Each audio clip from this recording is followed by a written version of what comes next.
वेङ्कटेशो वासुदेवः प्रद्युम्नो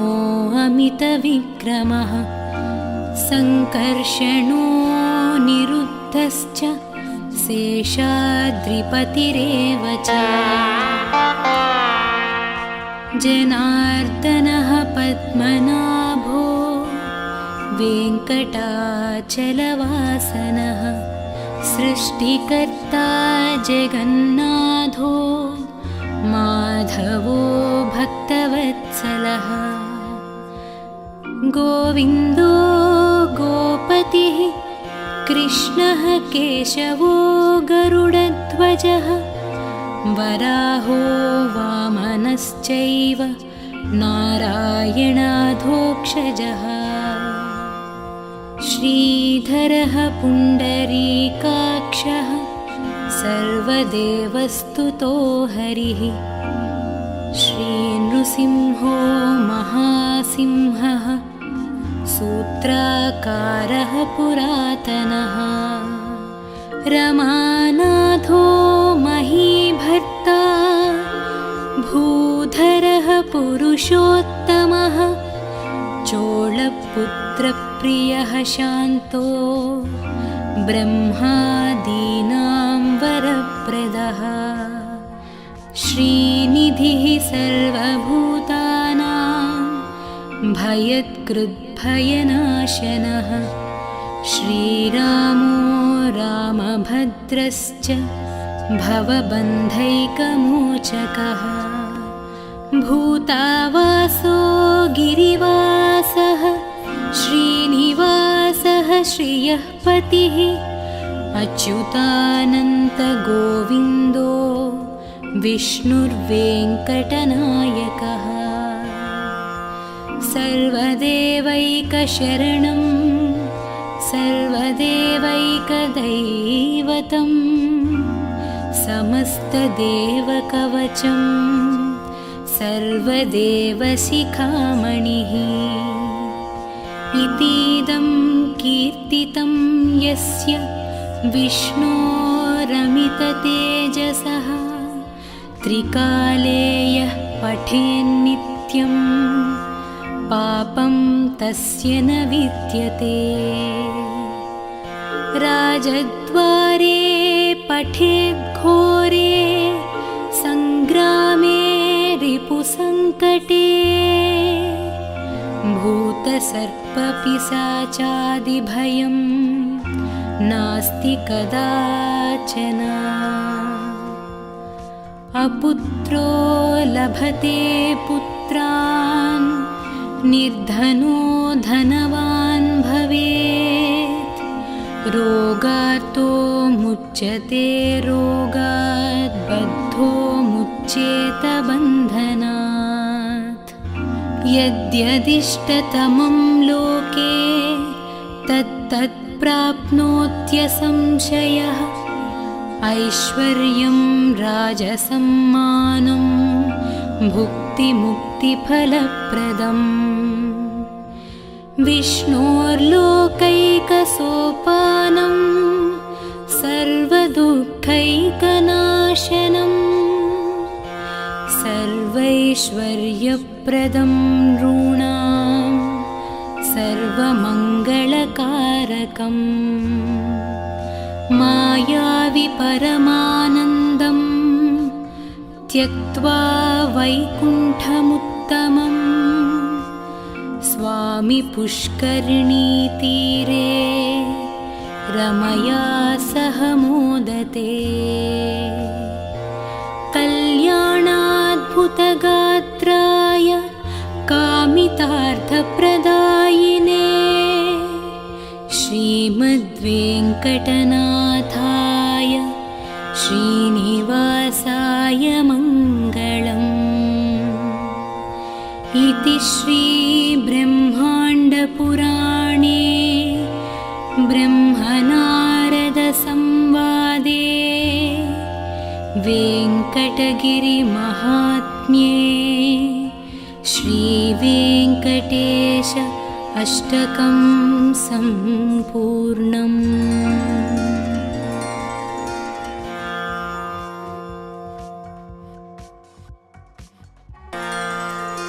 वेङ्कटेशो वासुदेवः प्रद्युम्नो अमितविक्रमः सङ्कर्षणो निरुद्धश्च शेषाद्रिपतिरेव च जनार्दनः पद्मनाभो वेङ्कटाचलवासनः सृष्टिकर्ता जगन्नाथो माधवो भक्तवत्सलः गोविन्दो गोपतिः कृष्णः केशवो गरुडध्वजः वराहो वामनश्चैव नारायणाधोक्षजः श्रीधरः पुण्डरीकाक्षः सर्वदेवस्तुतो हरिः श्रीनृसिंहो महासिंहः सूत्राकारः पुरातनः रमानाथो महीभर्ता भूधरः पुरुषोत्तमः चोळपुत्रप्रियः शान्तो ब्रह्मादीनां वरप्रदः श्रीनिधिः सर्वभूतानां भयत्कृद्भयनाशनः श्रीरामो रामभद्रश्च भवबन्धैकमोचकः भूतावासो गिरिवासः श्रीनिवासः श्रियः पतिः अच्युतानन्तगोविन्दो विष्णुर्वेङ्कटनायकः सर्वदेवैकशरणं सर्वदेवैकदैवतं समस्तदेवकवचं सर्वदेवशिखामणिः इतीदं कीर्तितं यस्य विष्णोरमिततेजसः त्रिकाले यः पठेन्नित्यं पापं तस्य न विद्यते राजद्वारे पठेद्घोरे सङ्ग्रामे रिपुसङ्कटे भूतसर्पपिशाचादिभयं नास्ति कदाचन अपुत्रो लभते पुत्रान् निर्धनो धनवान् भवेत् रोगार्तो मुच्यते रोगात् बद्धो मुच्येत बन्धनात् यद्यदिष्टतमं लोके तत्तत् प्राप्नोत्यसंशयः ऐश्वर्यं राजसम्मानं भुक्तिमुक्तिफलप्रदम् विष्णोर्लोकैकसोपानं सर्वदुःखैकनाशनं सर्वैश्वर्यप्रदं नॄणां सर्वमङ्गलकारकम् मायावि परमानन्दं त्यक्त्वा वैकुण्ठमुत्तमं स्वामि पुष्करिणीतीरे रमया सह मोदते कल्याणाद्भुतगात्राय कामितार्थप्रदायिने श्रीमद्वेङ्कटनाथाय श्रीनिवासाय मङ्गलम् इति श्रीब्रह्माण्डपुराणे ब्रह्मनारदसंवादे वेङ्कटगिरिमहात्म्ये श्रीवेङ्कटेश अष्टकं सम्पूर्णम्।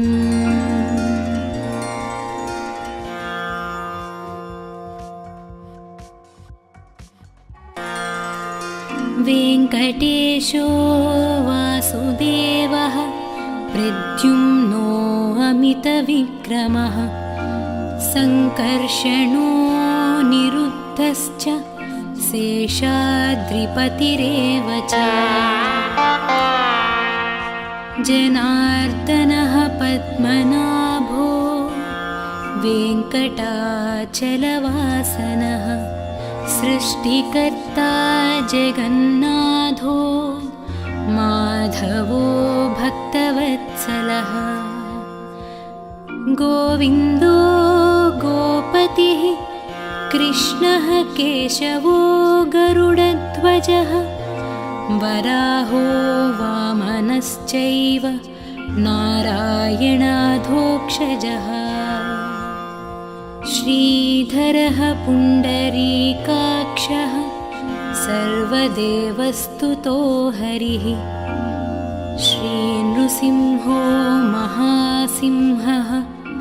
सूत्राकारः पुरातनः रमानाथो महीभर्ता भूधरः पुरुषोत्तमः चोळपुत्रप्रियः शान्तो ब्रह्मादीनां वरप्रदः श्रीनिधिः सर्वभूतानां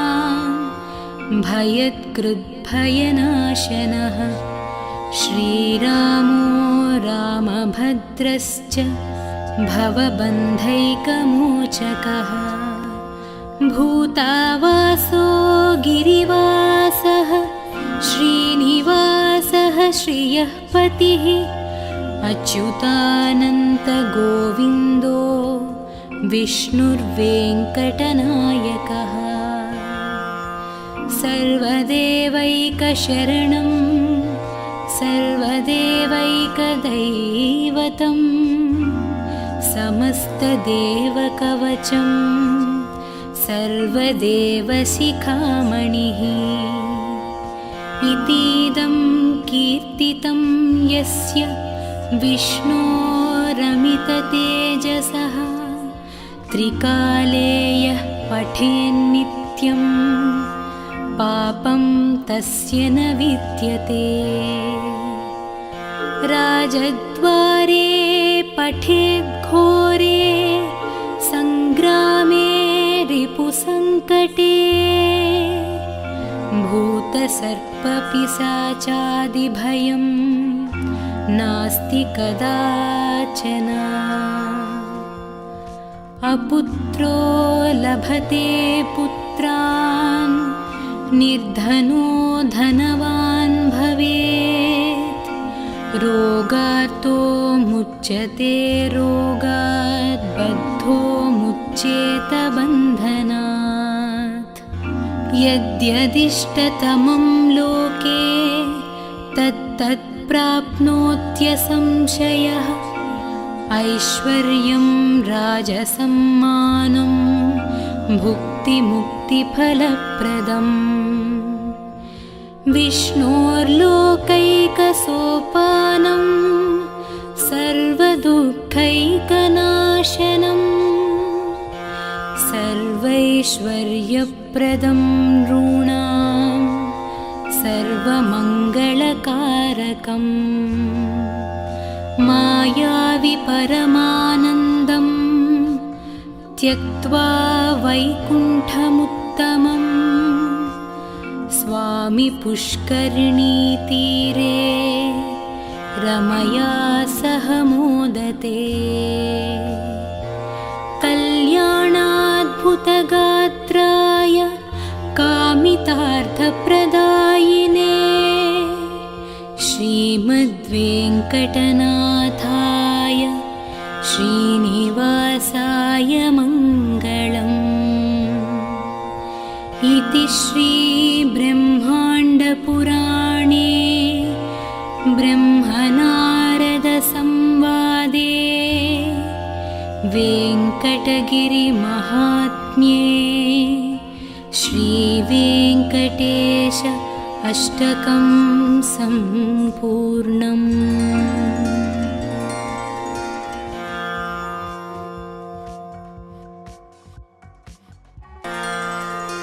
वेङ्कटेशो वासुदेवः प्रद्युम्नो अमितविक्रमः सङ्कर्षणो निरुद्धश्च शेषाद्रिपतिरेव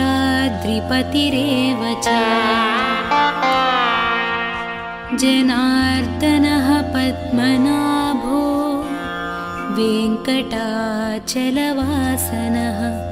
सृष्टिकर्ता जगन्नाथो माधवो भक्तवत्सलः गोविन्दो गोपतिः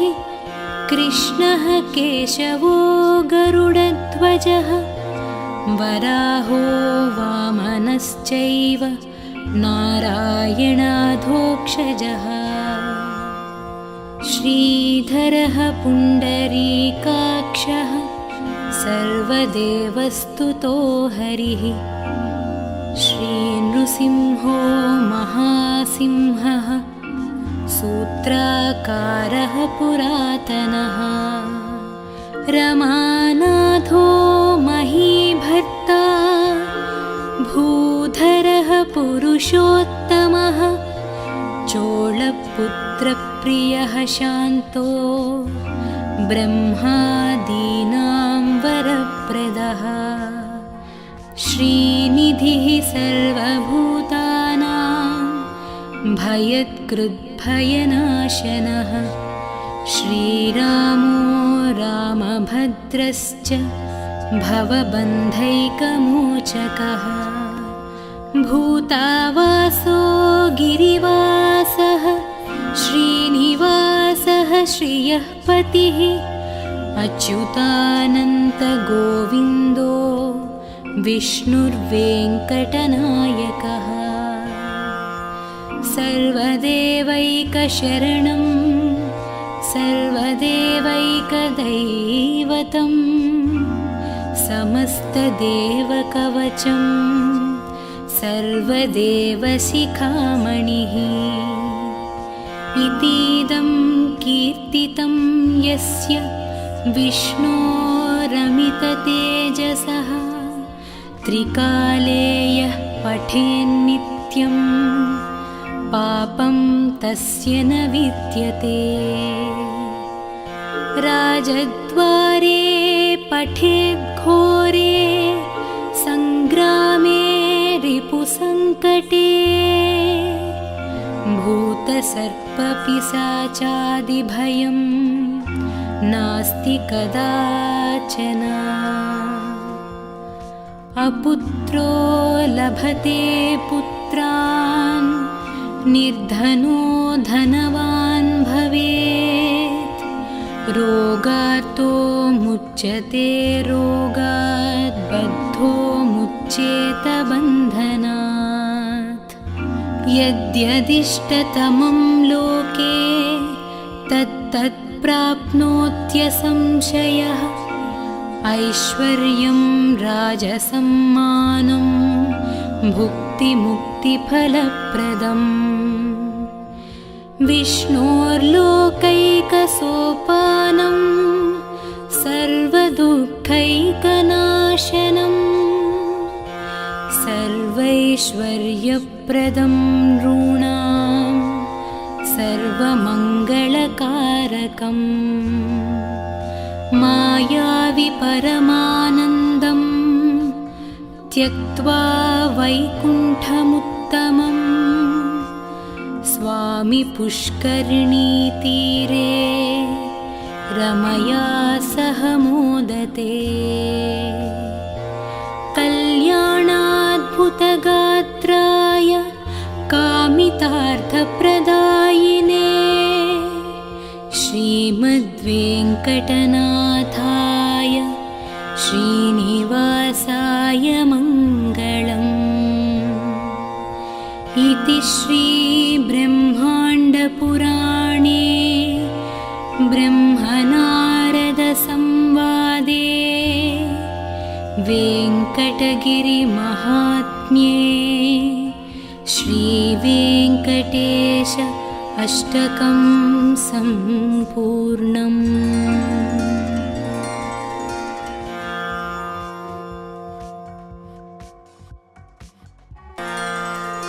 वेङ्कटेशो वासुदेवः प्रद्युम्नो अमितविक्रमः सङ्कर्षणो निरुद्धश्च शेषाद्रिपतिरेव च जनार्दनः पद्मनाभो वेङ्कटाचलवासनः सृष्टिकर्ता जगन्नाथो माधवो भक्तवत्सलः गोविन्दो गोपतिः कृष्णः केशवो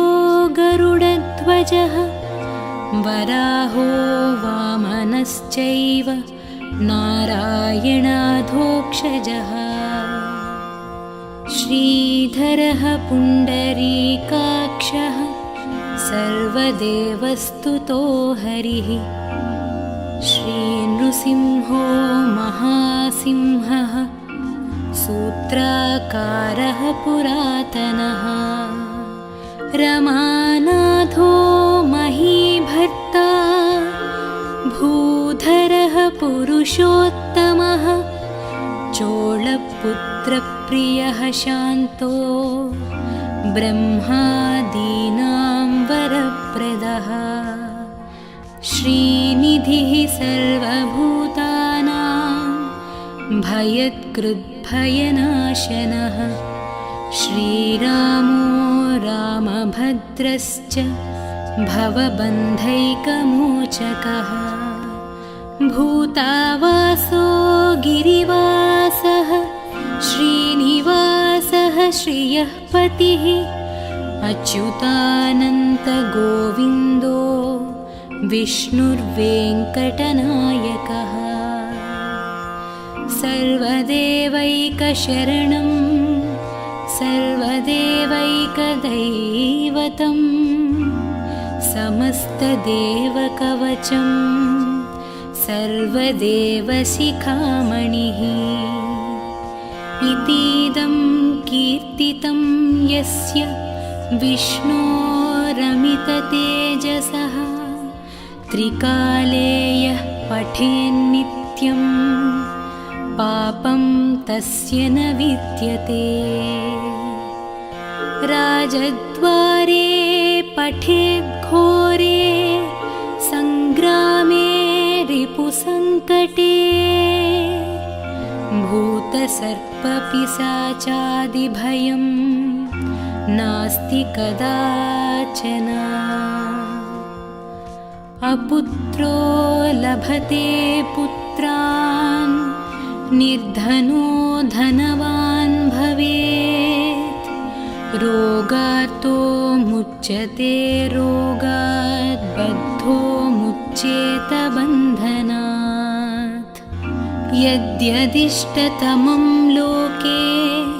तत्तत् प्राप्नोत्यसंशयः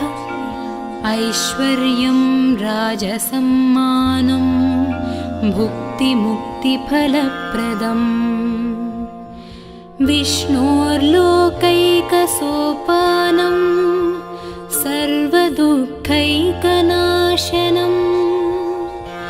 सर्वैश्वर्यप्रदं नॄणां सर्वमङ्गलकारकम् मायावि परमानन्दं त्यक्त्वा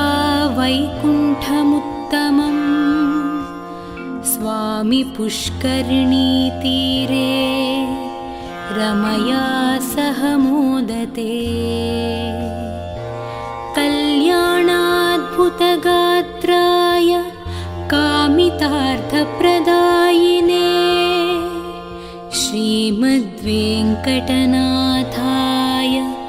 श्रीनिवासाय मङ्गलम् इति श्रीब्रह्माण्डपुराणे ब्रह्मनारदसंवादे वेङ्कटगिरिमहात्म्ये श्रीवेङ्कटेश अष्टकं सम्पूर्णम्।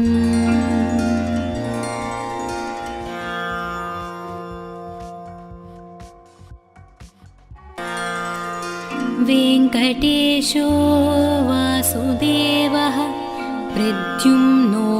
अमितविक्रमः सङ्कर्षणो निरुद्धश्च शेषाद्रिपतिरेव च जनार्दनः पद्मनाभो वेङ्कटाचलवासनः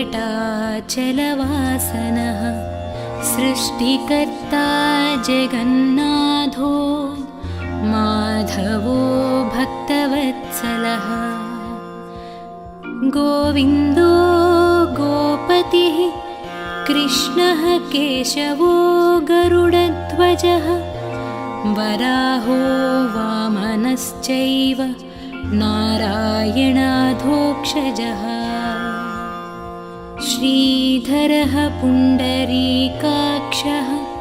सर्वदेवस्तुतो हरिः श्रीनृसिंहो महासिंहः सूत्राकारः पुरातनः रमानाथो महीभर्ता भूधरः पुरुषोत्तमः चोळपुत्रप्रियः शान्तो ब्रह्मादीनां वरप्रदः श्रीनिधिः सर्वभूतानां भयत्कृद्भयनाशनः श्रीरामो रामभद्रश्च भवबन्धैकमोचकः भूतावासो गिरिवासः श्रीनिवासः श्रियः पतिः अच्युतानन्तगोविन्दो विष्णुर्वेङ्कटनायकः सर्वदेवैकशरणं सर्वदेवैकदैवतं समस्तदेवकवचं सर्वदेवशिखामणिः इतीदं कीर्तितं यस्य विष्णोरमिततेजसः त्रिकाले यः पठेन्नित्यं पापं तस्य न विद्यते राजद्वारे पठेद्घोरे सङ्ग्रामे रिपुसङ्कटे भूतसर्पपिशाचादिभयं नास्ति कदाचन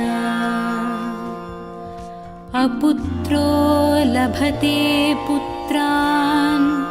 निर्धनो धनवान् भवेत् रोगार्तो मुच्यते रोगात् बद्धो मुच्येत बन्धनात् यद्यदिष्टतमं लोके तत्तत् प्राप्नोत्यसंशयः ऐश्वर्यं राजसम्मानं भुक्तिमुक्तिफलप्रदम् विष्णोर्लोकैकसोपानं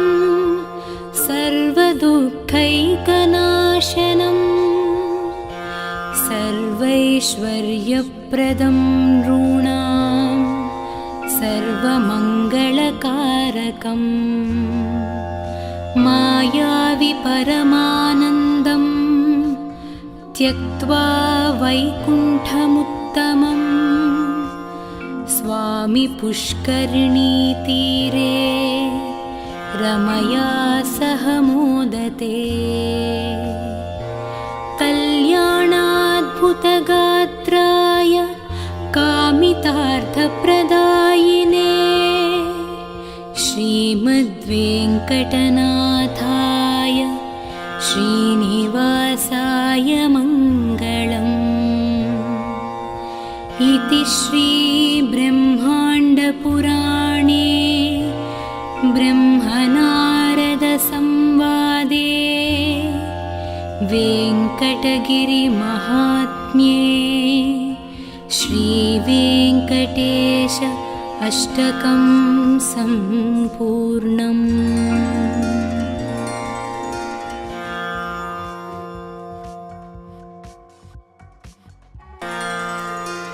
वेङ्कटेशो वासुदेवः प्रद्युम्नो अमितविक्रमः सङ्कर्षणो निरुद्धश्च शेषाद्रिपतिरेव च जनार्दनः पद्मनाभो वेङ्कटाचलवासनः सृष्टिकर्ता जगन्नाथो माधवो भक्तवत्सलः गोविन्दो गोपतिः कृष्णः केशवो गरुडध्वजः वराहो वामनश्चैव नारायणाधोक्षजः श्रीधरः पुण्डरीकाक्षः सर्वदेवस्तुतो हरिः श्रीनृसिंहो महासिंहः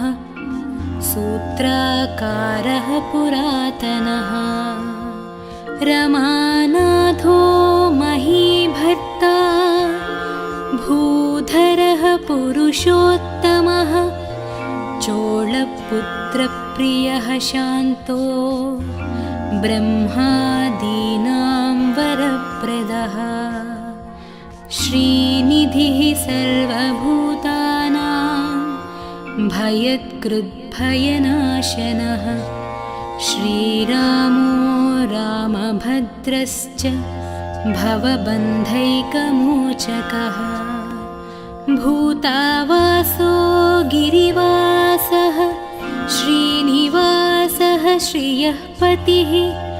अच्युतानन्तगोविन्दो विष्णुर्वेङ्कटनायकः सर्वदेवैकशरणं सर्वदेवैकदैवतं समस्तदेवकवचं सर्वदेवशिखामणिः इतीदं कीर्तितं यस्य विष्णोरमिततेजसः त्रिकाले यः पठेन्नित्यं पापं तस्य न विद्यते राजद्वारे पठेद्घोरे सङ्ग्रामे रिपुसङ्कटे भूतसर्पपिशाचादिभयं नास्ति कदाचन अपुत्रो लभते पुत्रान् निर्धनो धनवान् भवेत् रोगार्तो मुच्यते रोगात् बद्धो मुच्येत बन्धनात् यद्यदिष्टतमं लोके तत्तत् प्राप्नोत्यसंशयः ऐश्वर्यं राजसम्मानं भुक्तिमुक्तिफलप्रदम् विष्णोर्लोकैकसोपानं सर्वदुःखैकनाशनं सर्वैश्वर्यप्रदं नॄणां सर्वमङ्गलकारकम् मायावि परमानन्दं त्यक्त्वा वैकुण्ठमुत्तमं स्वामि पुष्करिणीतीरे रमया सह मोदते कल्याणाद्भुतगात्राय कामितार्थप्रदायिने श्रीमद्वेङ्कटनाथाय श्रीनिवासाय मङ्गलम् इति श्रीब्रह्माण्डपुराणे ब्रह्मनारदसंवादे वेङ्कटगिरिमहात्म्ये श्रीवेङ्कटेश अष्टकं सम्पूर्णम्।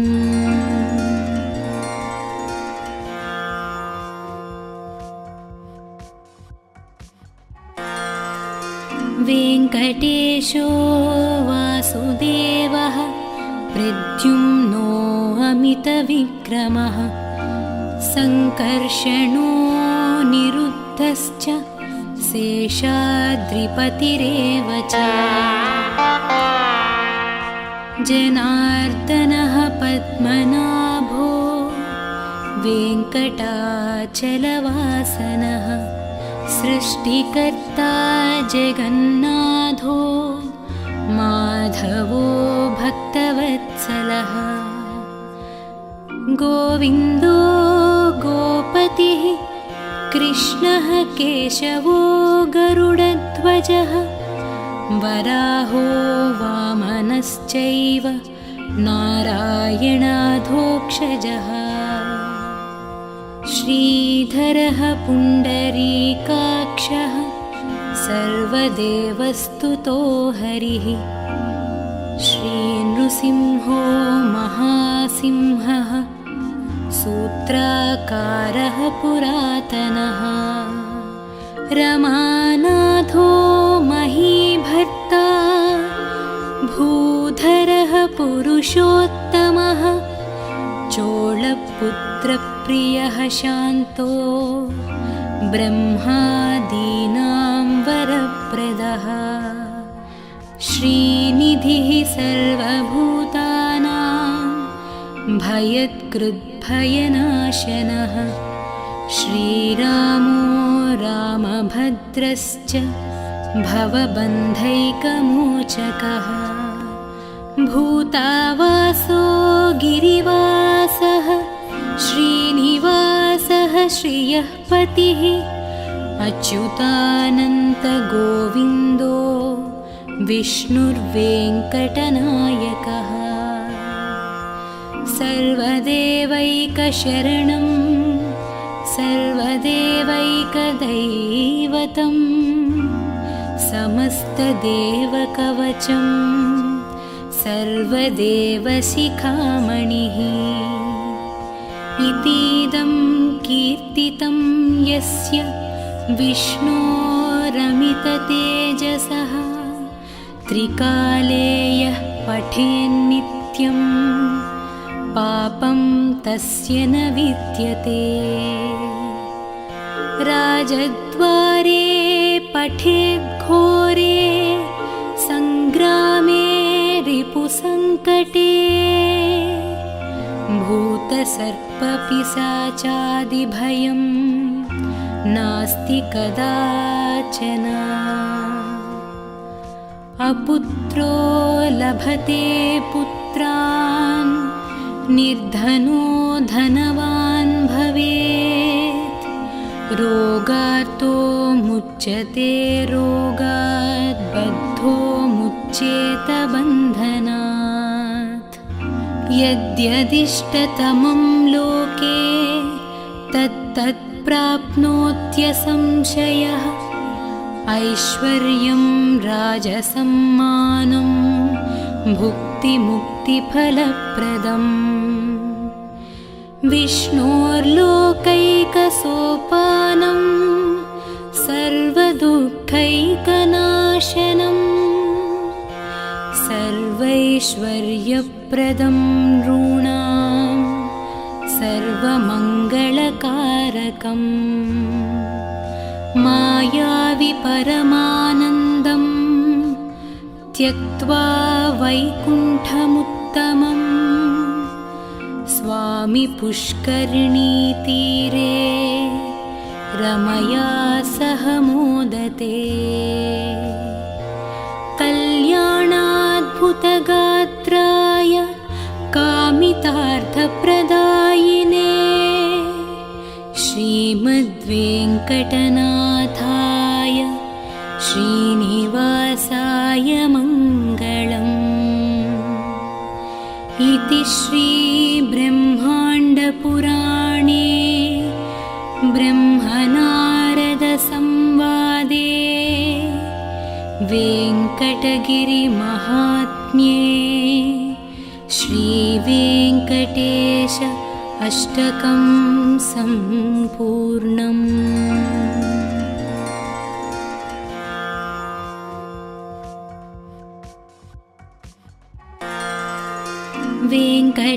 ईशो वासुदेवः प्रद्युम्नो अमितविक्रमः सङ्कर्षणो निरुद्धश्च शेषाद्रिपतिरेव च जनार्दनः पद्मनाभो वेङ्कटाचलवासनः सृष्टिकर्ता जगन्नाथो माधवो भक्तवत्सलः गोविन्दो गोपतिः कृष्णः केशवो गरुडध्वजः वराहो वामनश्चैव नारायणाधोक्षजः श्रीधरः पुण्डरीकाक्षः सर्वदेवस्तुतो हरिः श्रीनृसिंहो महासिंहः सूत्राकारः पुरातनः रमानाथो महीभर्ता भूधरः पुरुषोत्तमः चोळपुत्रप्रियः शान्तो ब्रह्मादीनां वरप्रदः श्रीनिधिः सर्वभूतानां भयत्कृद्भयनाशनः श्रीरामो रामभद्रश्च भवबन्धैकमोचकः भूतावासो गिरिवासः श्रीनिवासः श्रियः पतिः अच्युतानन्तगोविन्दो विष्णुर्वेङ्कटनायकः सर्वदेवैकशरणं सर्वदेवैकदैवतं समस्तदेवकवचं सर्वदेवशिखामणिः इतीदं कीर्तितं यस्य विष्णोरमिततेजसः त्रिकाले यः पठेन्नित्यं पापं तस्य न विद्यते राजद्वारे पठेद्घोरे सङ्ग्रामे रिपुसङ्कटे भूतसर्पपिशाचादिभयं नास्ति कदाचन अपुत्रो लभते पुत्रान् निर्धनो धनवान् भवेत् रोगार्तो मुच्यते रोगात् बद्धो मुच्येत बन्धनात् यद्यदिष्टतमं लोके तत्तत् प्राप्नोत्यसंशयः ऐश्वर्यं राजसम्मानं भुक्तिमुक्तिफलप्रदम् विष्णोर्लोकैकसोपानं सर्वदुःखैकनाशनं सर्वैश्वर्यप्रदं नृणां सर्वमङ्गलकारकम् मायावि परमानन्दं त्यक्त्वा वैकुण्ठमुत्तमम् स्वामी पुष्करिणीतीरे रमया सह मोदते कल्याणाद्भुतगात्राय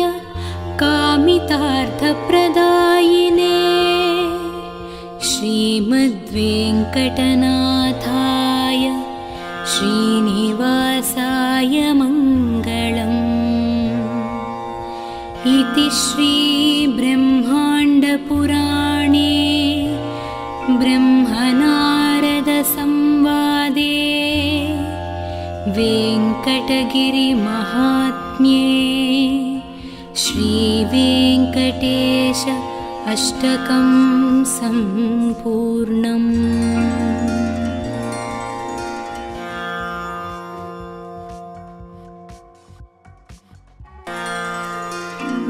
वेङ्कटेशो वासुदेवः प्रद्युम्नो अमितविक्रमः सङ्कर्षणो निरुद्धश्च शेषाद्रिपतिरेव च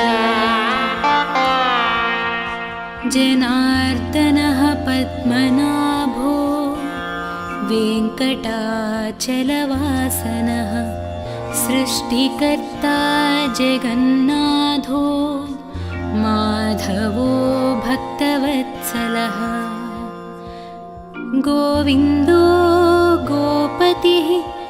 कृष्णः केशवो गरुडध्वजः वराहो वामनश्चैव नारायणाधोक्षजः श्रीधरः पुण्डरीकाक्षः सर्वदेवस्तुतो हरिः श्रीनृसिंहो महासिंहः सूत्राकारः पुरातनः रमानाथो महीभर्ता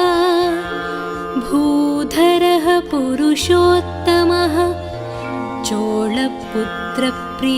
शान्तो ब्रह्मादीनां वरप्रदः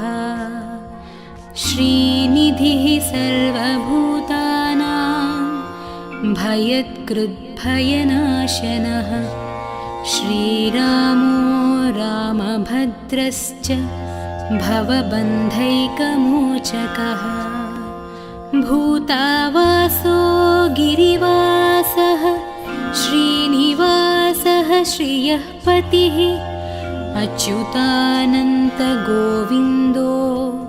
विष्णुर्वेङ्कटनायकः सर्वदेवैकशरणं सर्वदेवैकदैवतं समस्तदेवकवचं सर्वदेवशिखामणिः इतीदं कीर्तितं यस्य विष्णोरमिततेजसः त्रिकाले यः पठेन्नित्यं पापं तस्य न विद्यते राजद्वारे पठेद्घोरे सङ्ग्रामे रिपुसङ्कटे भूतसर्पपिशाचादिभयं नास्ति कदाचन अपुत्रो लभते पुत्रान् निर्धनो धनवान् भवेत् रोगार्तो मुच्यते रोगात् बद्धो मुच्येत बन्धनात् यद्यदिष्टतमं लोके तत्तत् प्राप्नोत्यसंशयः ऐश्वर्यं राजसम्मानं भुक्तिमुक्तिफलप्रदम् विष्णोर्लोकैकसोपानं सर्वदुःखैकनाशनं सर्वैश्वर्यप्रदं नॄणां सर्वमङ्गलकारकम् मायावि परमानन्दं त्यक्त्वा वैकुण्ठमुत्तमं स्वामि पुष्करिणीतीरे रमया सह मोदते कल्याणाद्भुतगात्राय कामितार्थप्रदायिने श्रीमद्वेङ्कटनाथाय श्रीनिवासाय मङ्गलम् इति श्रीब्रह्माण्डपुराणे ब्रह्मनारदसंवादे वेङ्कटगिरिमहात्म्ये श्रीवेङ्कटेश अष्टकं